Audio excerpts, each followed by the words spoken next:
Welcome to the Urban Herald. We're part of the team here, and today we're diving deep into a stack of sources on someone truly extraordinary, Marie Curie. That's right. Her story, well, it's more than just science, isn't it? It's about incredible determination, a huge push for women in STEM, and honestly, the foundations of modern medicine. Absolutely. You think you know her, the double Nobel Prize winner, but there's so much more there. Exactly. We're hoping to uncover some maybe surprising facts and really get into why her brilliance still resonates so strongly today, over a century later. And what's really fascinating, I think, is how her influence just keeps expanding. It's not just a historical footnote. Her journey, her struggles, they speak directly to ongoing issues like, gender equality in science, medical breakthroughs. Yeah, the relevance is kind of striking. It really is. So we're not just looking at what she found, but exploring why her whole life story remains so incredibly powerful. Yeah. We want you, listening, to kind of connect her experiences back then to maybe the challenges and opportunities we see now. Okay, so let's start at the beginning then. Poland, Warsaw, 1867. Maria Sklodowska. You have to picture this. Poland wasn't even technically on the map then. Right, carved up between empires. Her identity, her culture, suppressed. And personal tragedy hits early. Her dad, a teacher, physics and math, loses his savings.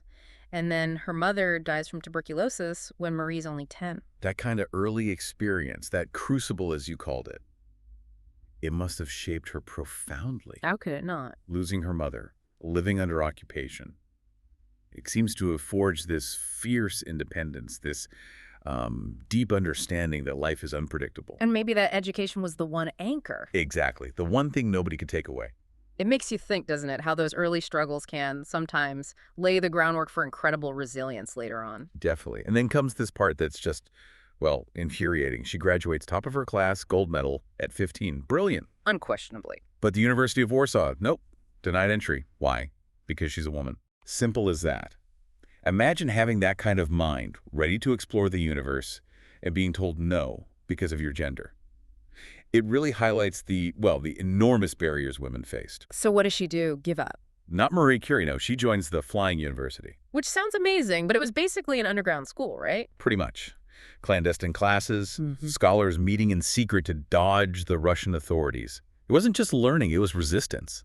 An act of defiance. That says so much about her character already, risking everything for knowledge. It really does. And then there's the pact with her sister, Branya. Ah, yes, this is extraordinary. Marie agrees to work as a governess, like a private tutor and nanny. To earn money to send Branya to Paris for medical school. With the promise that Branya would then help her, right? Exactly. So for 5 long years, Marie works, scrimping and saving, sending money to Paris, and all the while just devouring science books on her own. 5 years. That's incredible dedication. And during that time, she also faces heartbreak. She falls in love with Kazimierz Zarowski, but his family rejects her because she's poor. Another blow. Yeah. And it seems like that painful experience it hardened her resolve even more. Like, okay, if I can't rely on marriage or social standing, I'll rely on my achievements.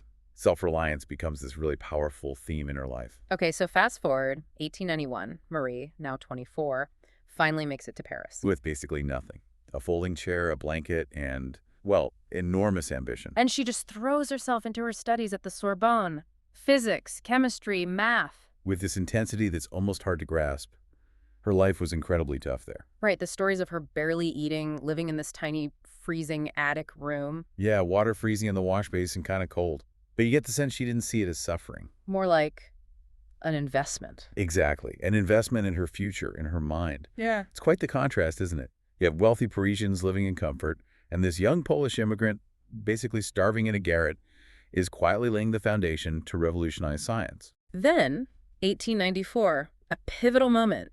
She meets Pierre Curie. And he's immediately drawn to her. Not just her looks, but her mind, her passion for science. It wasn't a typical courtship, was it? Not at all. Yeah. Apparently, it involved a lot of long walks, deep talks about science, the mysteries of nature. Sounds about right for them. Totally.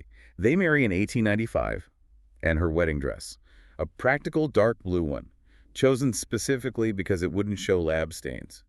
That tells you everything about her priorities right there. It really does. Science first. Okay, so 1896, Henri Becquerel discovers these weird rays coming from uranium salts. Yeah, sort of accidental discovery. And while a lot of scientists were like, huh, interesting, and moved on. Marie saw something deeper. She did. She decided this phenomenon, these mysterious rays, would be the subject of her doctoral thesis. That shows incredible insight, choosing this relatively obscure thing to focus on. And her first big finding was huge. She realized the radiation intensity depended only on the amount of uranium. Right, regardless of its chemical form, which led her to this radical idea. That the radiation was coming from inside the atom itself. Exactly. Yeah. It wasn't a chemical reaction between atoms, it was an atomic property. This was completely new thinking. Nobody was really thinking about things happening inside the atom back then. And she didn't stop there. No, her genius really kicked in. She started testing other stuff, found thorium was also radioactive. Okay. But then, the kicker, she tested pitchblende, this uranium ore. And it was way, way more radioactive than pure uranium should be. Like the numbers didn't add up. Exactly. Logic dictated there must be something else in there, Yeah. something unknown and incredibly radioactive. This right here is the spark, the start of the hunt for new elements. And Pierre was fascinated by this puzzle she'd uncovered. So fascinated, he dropped his own research on crystals to join her quest. And they set up shop in that famous shed. Oh, the shed of dreams. More like a shack, really. Leaky roof, dirt floor, freezing in winter, boiling in summer. Barely fit for storage. Not exactly a state-of-the-art lab. Not even close. But that's where the magic happened. In that miserable shed. And the work itself. Processing pitchblende. It sounds brutal. Brutal is an understatement. It was monumental, back-breaking physical labor. Imagine Marie stirring these huge vats of boiling, toxic chemicals with an iron rod almost as tall as she was. And they processed tons of this stuff. Tons, literally tons of industrial waste, just to isolate tiny, tiny amounts of these new substances, fractions of a gram. The sheer dedication, the physical effort, it's almost unimaginable today. But it paid off. July 1898. They announced polonium, named in honor of her homeland, Poland. A beautiful tribute. And then just a few months later, December 1898. Radium, named for its intense radioactivity, and she always comes up with the word for the phenomenon itself, radioactivity. She's literally creating the vocabulary for a new field of science while discovering its fundamental components. It's incredible, and there was something almost mystical about radium, wasn't there? The faint glow. Yes, she wrote about that, didn't she? Seeing the tubes glowing in the dark lab. Like faint fairy lights, she said. It wasn't just chemistry. It felt like they were glimpsing some hidden inner light of matter and isolating pure radium chloride, which took another 4 years of relentless work. That was absolutely crucial. Crucial for what came later. Yes, for verifying its properties, determining its atomic weight, and eventually for developing the medical applications, like radiotherapy. Right. But even with these huge discoveries, recognition wasn't automatic, especially for her. The 1903 Nobel Prize. Ah, yes. The initial nomination was just for Becquerel and Pierre. Marie was almost erased from her own discovery. Just blatant sexism, really. Absolutely. But Pierre, to his immense credit, fought back hard. He refused to accept it without her. He did. He made it crystal clear. Any prize for radioactivity had to include Marie. A Swedish mathematician, Midgard Leffler, also advocated for her. And they listened. They did. So she became the first woman ever to win a Nobel Prize. The irony is pretty thick, isn't it? By trying to exclude her, they ended up highlighting her breakthrough achievement even more. Then, just a few years later, 1906, absolute tragedy strikes. Pierre's death. A horrific street accident in Paris. Just devastating for Marie. She wrote such moving things in her diary about him. The loss must have been immense. Unimaginable.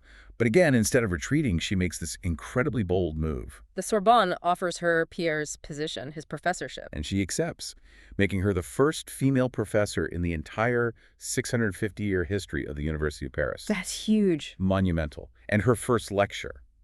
She apparently started it exactly where Pierre's last lecture had ended, like picking up the conversation. Wow, what a powerful statement, an act of continuation, of defiance against grief itself. It really solidified her place, not just in science, but as a symbol for women breaking barriers. And then 1911, she does something no one else has ever done, before or since. A second Nobel Prize, this time in chemistry, specifically for isolating pure radium and polonium. The only person, still, to win Nobel Prizes in 2 different scientific fields, physics and chemistry. It just underscores the sheer breadth and depth of her genius.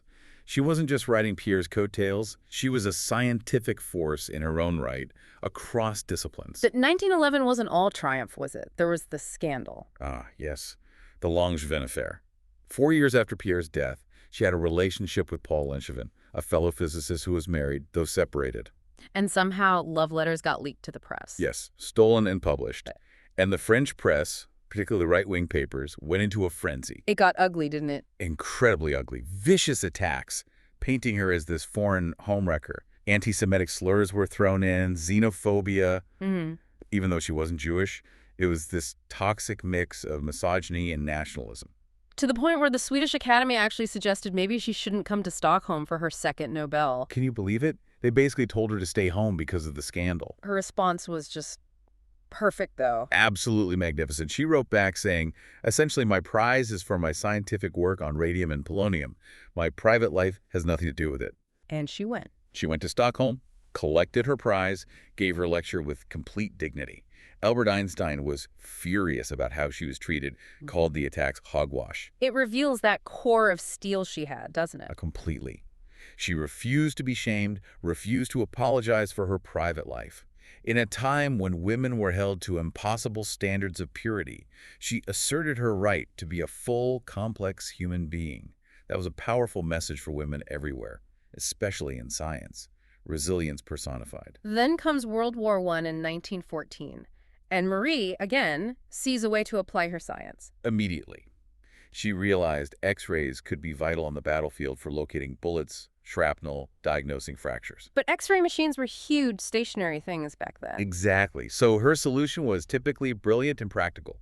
Mobile X-ray units. The petites Curies, the little Curie. That's what the soldiers called them. She got people to donate cars, convinced manufacturers to give her equipment.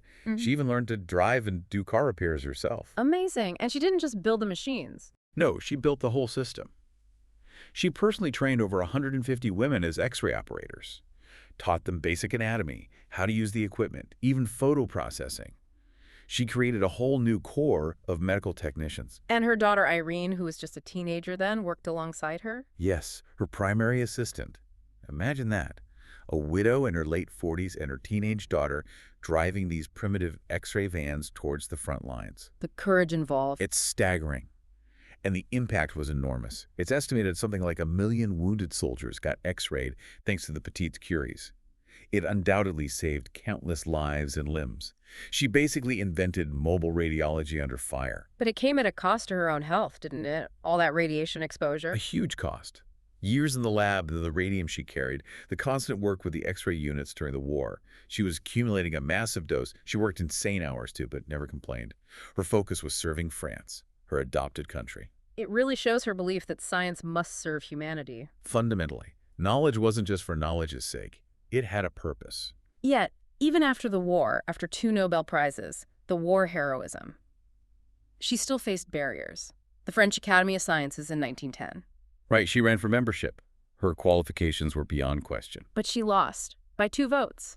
It became this proxy battle, conservatives versus progressives, fueled by the same old sexism and xenophobia. Even her level of achievement couldn't overcome it entirely. It's so frustrating, but her reaction. Typically Marie Curie, defiant. She just threw herself back into her research with even more energy. Like, fine, you won't let me in. I'll just make even more discoveries you can't ignore. Her list of firsts is just incredible when you lay it out. It really is. First woman Nobel winner, first female professor at the Sorbonne, first person to win 2 science Nobels, first woman in the French Academy of Medicine eventually in 1922. And finally, first woman buried in the Pantheon in Paris on her own merits. Acknowledging her unique stature in French and world history. Let's talk about the direct medical impact beyond the wartime X-rays. Yeah. Radium. She saw its potential early on, right? Yes. She quickly realized that the same radiation that could harm tissue could also be used to destroy diseased tissue, like tumors. This led to the development of curiotherapy. Which was essentially the birth of radiation therapy for cancer. Exactly. The very beginning of targeted cancer treatment, a cornerstone of oncology today. She founded radium institutes in Paris and Warsaw, dedicated to this research. They became models for cancer centers worldwide. So her work is literally still saving lives every single day through radiotherapy? Absolutely, and not just radiotherapy. Her work laid the foundation for nuclear medicine more broadly, things like PET scans, SPECT imaging, used in cardiology, and countless other fields. Every time those technologies are used, there's a direct line back to her discoveries. But the irony, the tragic irony, is the price she paid personally. All those years of handling radioactive materials without understanding the dangers, without proper protection. Because no one really knew the dangers back then. Precisely. Her health started failing in the 1920s. Uh-huh. Cataracts from the radiation, chronic pain, fatigue, her fingers scarred and burned. And she eventually died from aplastic anemia in 1934. Yes, her bone marrow basically shut down, almost certainly caused by the cumulative radiation exposure. She was buried in a lead-lined coffin. Even her notebooks, her lab equipment, they're still radioactive today. Still too dangerous to handle without protection. A stark reminder of the risks she took. It really is. The pioneer who unveiled radioactivity ultimately succumbed to it. Her scientific legacy didn't end with her, though. It continued through her family. Right. Her daughter, Irene, who worked with her during the war, and her son-in-law, Frederick Joliot-Curie, they carried the torch. They won their own Nobel Prize in Chemistry in 1935, didn't they? They did. For discovering artificial radioactivity, how to make non-radioactive elements radioactive. A discovery built directly on Marie's work, and guess what they used? Polonium, which Marie had discovered. It's like a scientific dynasty. It really is. And her fundamental work on the atom, of course, paved the way for nuclear physics. The element curium is named after her and Pierre, cementing their place in the nuclear age. Beyond the lab coats and discoveries, though, she's become this huge feminist icon. Absolutely. In a time when women were actively discouraged from intellectual pursuits, told their brains weren't suited for it, she just demolished those arguments through sheer brilliance and achievement. That famous quote of hers comes to mind.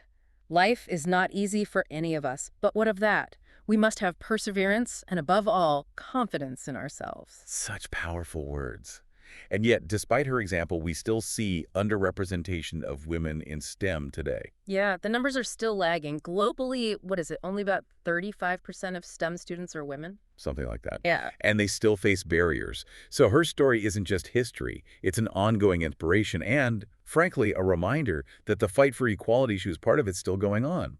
Programs like the Marie Curie actions carry on that mission today. Her words still resonate too, beyond just science. Nothing in life is to be feared. It is only to be understood. Now is the time to understand more, so that we may fear less. It's a call for rationality, for curiosity over fear. Or be less curious about people and more curious about ideas. That feels very Marie Curie, doesn't it? Focus on the substance, the work, the discovery. These weren't just nice sayings. They were guiding principles for her life. So, looking back now, more than 90 years after her death, her influence feels almost omnipresent. It really does. From medicine to energy to our basic understanding of matter. But maybe the biggest legacy isn't even the science itself. What do you mean? Maybe it's the aspiration. The proof that one person, regardless of gender, nationality, or humble beginnings, can fundamentally change the world. That determination and curiosity are incredibly powerful forces. Yeah, that's a powerful thought. Especially today, facing huge global challenges. Right. Climate change, pandemics. Her story kind of reminds you that breakthroughs can come from anywhere, from anyone, from the immigrant, the woman, the person working in a shed. We need that kind of thinking now more than ever. So wrapping this up, Marie Curie wasn't just a list of firsts, was she? As we've explored here with the Urban Herald team, her life was this incredible act of resistance. A resistance against limitations, against prejudice, against the idea that circumstances define potential. She proved that maybe the strongest force isn't radiation, but human determination, the drive to understand, to discover, to just refuse to accept impossible. Her light, that radiant legacy, it really does keep shining, inspiring new people to push boundaries. Offering hope, maybe, in a world that often feels pretty challenging. Her story really tells us that one person with enough curiosity and courage can genuinely light up the darkness. Absolutely. So maybe the thought to leave you, our listener, with is this. What hidden elements, what unseen potentials might lie within your own life, your own challenges, if you approach them with that same relentless curiosity and perseverance that Marie Curie had? That's a great question to ponder. Thank you for joining us here at the Urban Herald for this deep dive into Marie Curie's incredible life. We hope you feel a bit more informed and maybe a bit more inspired.